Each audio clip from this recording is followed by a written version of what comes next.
Eu não estou falando do Ganso especificamente. Se fosse o Lima, seria um a menos. Na posição que eles estão ali, se fosse o Everaldo, seria um a menos. Volta a falar, gente, vamos pensar junto. Tá todo mundo chateado, mas vamos tentar entender o que aconteceu. Eu só não entendo a galera que já me conhece, que já me acompanha há muito tempo, que viu a minha análise contra o Corinthians. Quem viu a minha análise contra o Corinthians não tem que ficar surpreso com o que eu tô falando hoje. Quem viu o pré-jogo hoje, faz o seguinte, eu sei que tá todo mundo chateado aí, mas se alguém puder assistir o pré-jogo hoje, quem não assistiu e puder assistir o pré-jogo, vai ver o que eu falei sobre o Botafogo. E vai ver o que eu falei sobre o Fluminense. Tudo que eu falei no pré-jogo, infelizmente, pra minha tristeza, porque eu não quero ser o dono da verdade, infelizmente aconteceu no jogo. Sobretudo no primeiro tempo. Tudo que eu falei. Galera, quando o Fluminense vai fazer um jogo assim, eu acompanho o adversário antes. Eu assisti o jogo do Botafogo contra o Estudiantes todo no outro dia. Eu não assisti ao vivo. Eu estava em live, eu assisti no outro dia. Para poder ver o Botafogo jogar. Eu já tinha visto um jogo do Botafogo contra o Bragantino, lá em Bragança. Eu consegui ver a vulnerabilidade do Botafogo. Eu já estava pensando no Botafogo. Então, o que eu fiz? Eu não estou falando de uma coisa que eu estou aqui chutando ou eu estou aqui puto, não. Eu tô puto pra caralho. Eu tô puto pra caralho também. Agora, o que eu tô querendo dizer pra você é o seguinte, galera, vamos lá. Como o Renato pensou o jogo de hoje? Ele pensou no Fluminense jogando de forma reativa. Tá? Então, pra isso, que é o quê? Deixar o Botafogo ter a bola e contra-atacar o Botafogo. Pra isso, ele fez uma linha de 4 e outra linha de 4. Ele fez assim. Eu acho que eu tenho até imagem. Se você quiser ver a imagem, eu tenho imagem. Eu só queria que vocês entendessem o meu ponto. Eu só queria que você entendesse o meu ponto. Não estou julgando Ganso, Cano, ninguém, eu não estou individualizando a culpa. Veja bem, aqui eu não estou individualizando a culpa, não. Tem muita coisa que aconteceu no jogo de hoje, tem um mérito também dos jogadores, tem uma série de coisas. A gente tem um mérito, o mérito também. O Botafogo tem mérito, o Botafogo é melhor que o Fluminense, tá? O Botafogo é melhor que o Fluminense. A gente tem que reconhecer, eu reconheço a superioridade do Botafogo. O Botafogo é mais time que o Fluminense. Eu não estou aqui desconsiderando o Botafogo, mas o que eu quero dizer é isso aqui, ó. Vamos lá. Vamos ver se eu consigo mostrar para vocês meu ponto de vista. Vou tentar, não precisa concordar comigo, eu só quero que vocês me entendam. Olha como é que o Botafogo marca, o Fluminense marca assim a bola, galera. Você tem aí uma linha de 4 aqui embaixo, onde está o Marlon Freitas, tem um outro jogador do Fluminense, tá? Tem um outro jogador do Fluminense aqui embaixo, onde está o Cuiabano, perdão. Olha quem tá sobrando, gente. Tá sobrando Cano e Ganso. Cano e Ganso não recuam para ajudar na marcação, eles sobram, porque eles são os jogadores do contra-ataque. O Fluminense abre uma linha de 4 e outra linha de 4, e sobra os dois. O que acontece quando esses dois sobram? Quando esses dois sobram, o que tinha que ser esses dois? Não podiam ser jogadores com as características deles. Se fosse o Lima aí, também ia dar o mesmo problema. Se fosse o Everaldo, ia dar o mesmo problema. Qualquer jogador que tivesse aí para puxar o contra-ataque do Fluminense, que não fossem jogadores de velocidade, a gente não teria contra-ataque. Para ter contra-ataque, a gente precisaria de 2 pontas. É isso que não tem. O Arias estava jogando aberto pela direita como meia-direita. Ele não estava jogando por dentro. Então, o que acontecia aí? Quando o Fluminense tomava a bola, dava a bola no Ganso. O Ganso recebia a bola, o Ganso não vai partir para o ataque. O Ganso não vai atacar espaço. O Lima não vai atacar o espaço. O Everaldo não vai atacar o espaço. Eles não vão fazer isso. Não é característica deles fazer isso. Isso não vai acontecer com eles. Então, o que aconteceu? O Ganso pegava, o Ganso era peça morta. Aí o pessoal fica com raiva do Ganso. Aí fica falando que o Ganso é um merda, que é um lento, que é um morto. Mas não é o Ganso. O Ganso não funciona nesse tipo de jogo. Ele não vai funcionar. Não adianta você querer isso do Ganso. Eu não estou aqui julgando o Ganso. Eu estou falando do contra-ataque. Eu estou falando que se você joga numa proposta reativa, você precisa de contra-ataque. O Ganso, ele só funciona quando ele está livre no campo. Quando ele está livre no campo e o time está propondo o jogo, aí ele funciona. Agora, nesse jogo, não é jogo para ele estar livre. O Botafogo, ele compacta o campo inteiro. O Botafogo é um time que joga praticamente num 3-4-3, ou às vezes até num 2-4-4. Ele muda de formação. O Botafogo pressiona com muitos jogadores no campo do adversário. Olha essa imagem aqui que eu estou mostrando para vocês. Ó. Olha quantos jogadores do Botafogo tem no nosso campo. Ó. Vou mostrar aí. Olha quantos jogadores do Botafogo tem no nosso campo. Isso aí é a saída de bola do Fluminense. O Botafogo tem 5 jogadores marcando 6 jogadores do Fluminense no campo do Fluminense. Então o Botafogo é um time que pressiona muito a saída de bola e que joga com muitos jogadores no campo do adversário, e todos esses jogadores são jogadores de velocidade. Nenhum deles tem característica do Ganso. Nenhum deles tem característica do Ganso. É como se fossem 5 áreas. Tá? O Botafogo tá marcando com Savarino, Igor Jesus, com o Matheus Martins. São 3 jogadores que têm o mesmo vigor físico que o Arias tem. Futebol é isso, gente. É isso. E outra coisa, que o Theo Simões falou aqui é perfeito. Os laterais do Botafogo são pontas, são eles que fazem o corredor, não são os meias, não é o Matheus Martins, não é o Igor Jesus que faz, não é o Savarino que faz, são eles que são os pontas.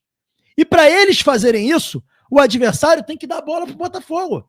O Botafogo vai ter muita dificuldade de enfrentar um adversário que faça uma pressão alta no campo do adversário, entendeu? E ele vai ter dificuldade. E qual é a vulnerabilidade do Botafogo? São esses jogadores que sobem. Por eles subirem, eles deixam espaço atrás deles. Se o Fluminense não tiver jogadores de contra-ataque aberto atrás deles, o Fluminense não sai do campo dele. Então, o que eu quero dizer para vocês é: o Fluminense hoje facilitou o encaixe de marcação do Botafogo. Mais uma vez. Mais uma vez. O Fluminense facilitou o encaixe de marcação do Botafogo. E facilitou por quê? Porque quem eram os jogadores da transição? Quem eram os jogadores do contra-ataque? Era Ganso e Cano. Foi assim contra o Corinthians, aconteceu a mesma coisa. Só que contra o Corinthians a gente achou 2 gols, então tá tudo maravilhoso. Tá tudo maravilhoso.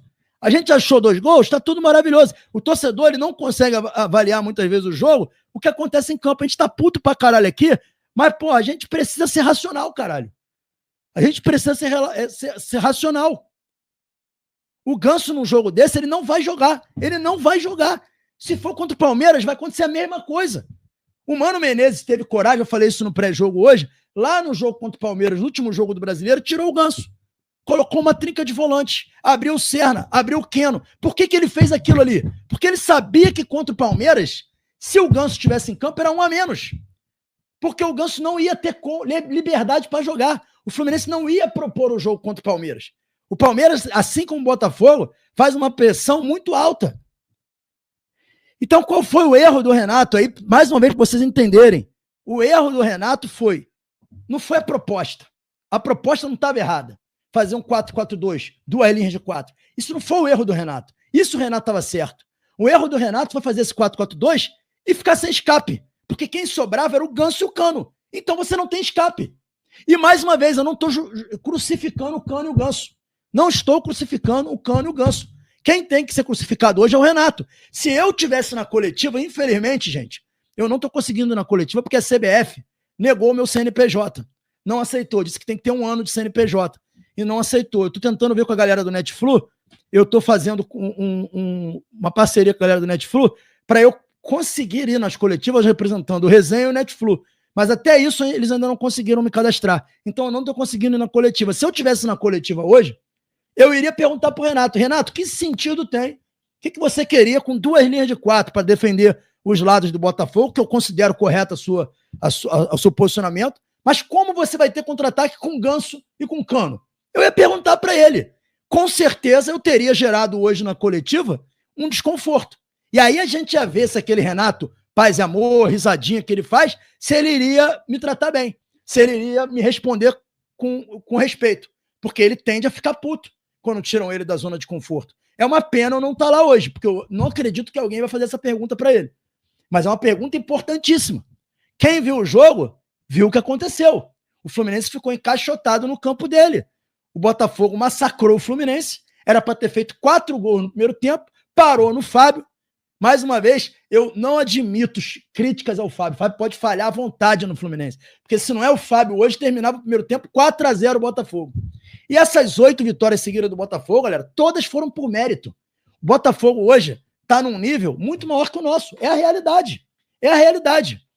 Eu não queria que o Fluminense virasse SAF que nem o Botafogo virou de um empresário americano. Eu acho que isso perde a identidade do clube. Mas financeiramente está sendo bom.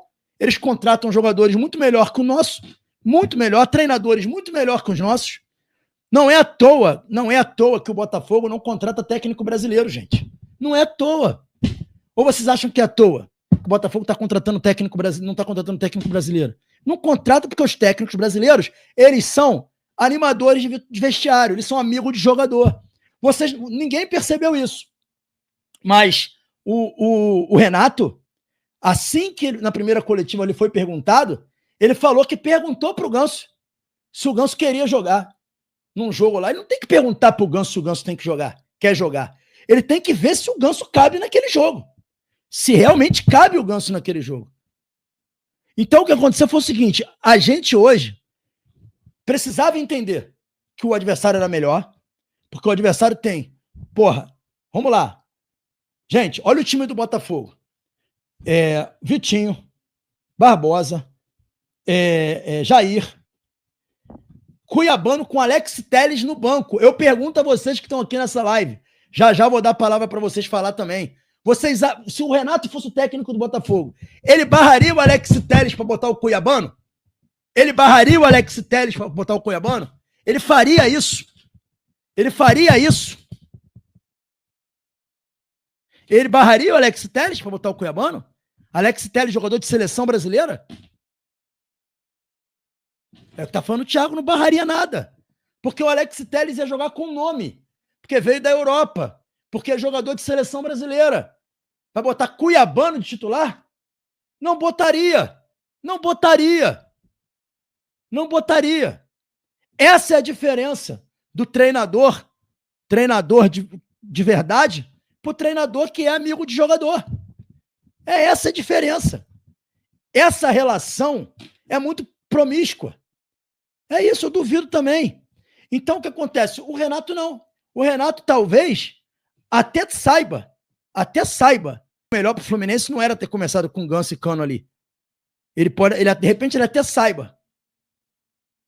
Agora, ele não tem culhão para barrar o Cano. Ele não tem culhão para colocar o Ganso no banco num jogo desse. Ele não tem culhão. Não tem culhão. Entendeu? Então, assim, dava pra gente ter marcado com 8 jogadores e jogado com 2 em contra-ataque. Mas para isso, ele tinha que ter feito uma montagem de time diferente. E não foi o que ele fez. A entrada do Paulo Baia é mais uma fanfarronice do Renato. Não tinha o menor sentido. Não tinha o menor sentido o Paulo Baia ter entrado. Quem não conhece o Paulo Baia aqui? Algum de vocês aqui tem alguma expectativa com o Paulo Baia? Algum de vocês tem alguma expectativa com o Paulo Baia? Eu acho que ninguém tem, né? E ele colocou o Paulo Baia em campo, aconteceu o quê? O Paulo Baia deu um passe pro gol. Só isso que aconteceu.